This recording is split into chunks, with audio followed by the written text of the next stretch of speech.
ଚାଲିଛି ଠିକାଦାରଙ୍କ मनमानी काम पोल निर्माण बदल में पोती दिखाई जहाँफल चाषी एवं हंतसंत दी साइड्रे पानी जमिकी एवं पानी निष्कासन कौन व्यवस्था ना जहाँफल कि चाषी हंतसंत एवं चाष बदल में पोखरी जमी आसतु सीधा सड़क आम पचारिकी बुझा से चाषी पाखे आज्ञा कौन कहे ये जो आपणकर चाष बदल में जमी रे पानी निष्कासन कौन व्यवस्था ना यहाँ कारण मुख्य कारण कौन देखो आज्ञा वर्षा दिन तो टिके वर्षा आउ केते दिन गला फरे फुल वर्षा हो गला बेलू आम जीवासा बहुत असुविधा हम से आमको तुरंत ये जल पानी निष्कासन दरकार तापर तुरंत रास्ता दरकार जमती भी पानी निष्कासन कर दिंतु ना आगामी दिन ब्लॉक कि कलेक्टर भी घेराव कर आगामी दिन ब्लॉक कि ब्लॉक कलेक्टर भी घेराव कर निश्चित भाव में शुणी पारुथिले जहाँ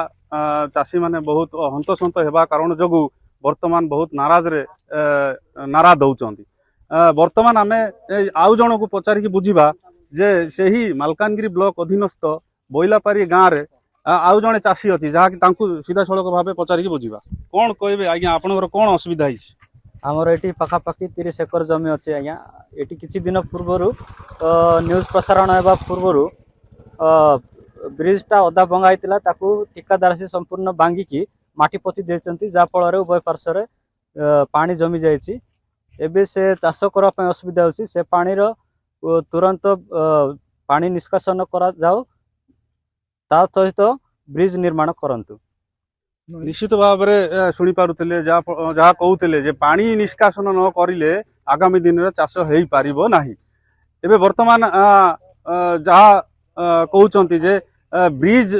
ब्रिज जोगु दी पार्श्वर थिबा जो जमी मालिक माने तांकर पानी जो जमी की वर्तमान निष्कासन कौन बाट ना तो प्रशासन को एमाने गुहारू करुचंती जे आगामी दिन में जदि यही पानी निष्कासन कौन व्यवस्था न हो तो एमाने चाष करवा बहुत कष्टकर पाखापाखि देखु पारुथिबे एपटे पाखापाखि 10-12 एकर ए रास्ता आरपट को पाखापाखि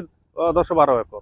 तो जहाँ निश्चित भाव में आगामी दिन में एमाने गुहारी करुचंती जे पानीटा जेमिति भाव में निष्कासन व्यवस्था हो कि ब्रिज भी निर्माण कर जाओ।